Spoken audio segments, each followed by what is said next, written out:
7h25. Tous les matins pendant l'été, nous revenons sur les grands reportages de la rédaction d'Europe 1, ceux qui ont marqué ces derniers mois. Bonjour Sébastien Krebs. Bonjour. Alors ce matin, on retourne un an en arrière. L'été dernier, la bande de Gaza connaissait la guerre israélo-palestinienne la plus longue, la plus meurtrière et la plus destructrice de ces dernières années.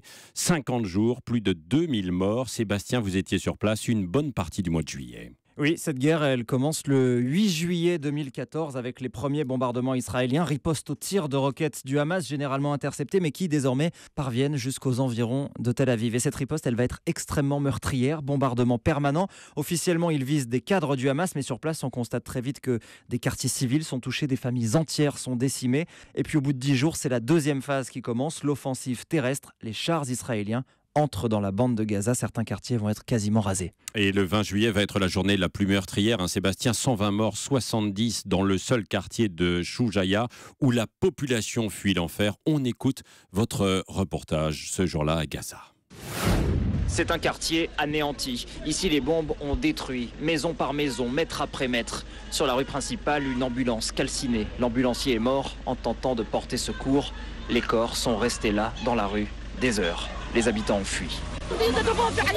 Est-ce que les citoyens en Israël, ils acceptent vraiment ça, de nous voir, nous les musulmans, traités comme ça? Nous sommes donc si peu humains. Et le monde, que fait-il? Où sont les droits de l'homme?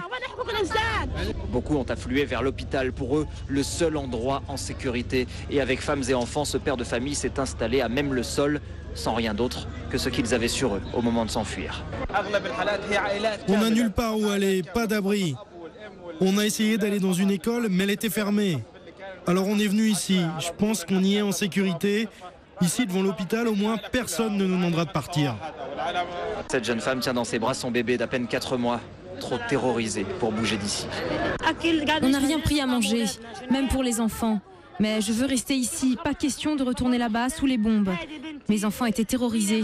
Ma petite fille, elle se bouchait les oreilles, même en dormant. Et plus que jamais, on ressent la colère et le sentiment de vengeance. Je voudrais que les enfants israéliens pleurent autant que j'ai vu pleurer les miens, ajoute cette jeune femme. Gaza, Sébastien Krebs, Europe 1. Et Sébastien, le conflit a encore duré un mois. Il s'est terminé le 26 août 2014 par un cessez-le-feu. Aujourd'hui, un an après, Sébastien, est-ce qu'on peut dire qu'un camp ou l'autre y a gagné quoi que ce soit ?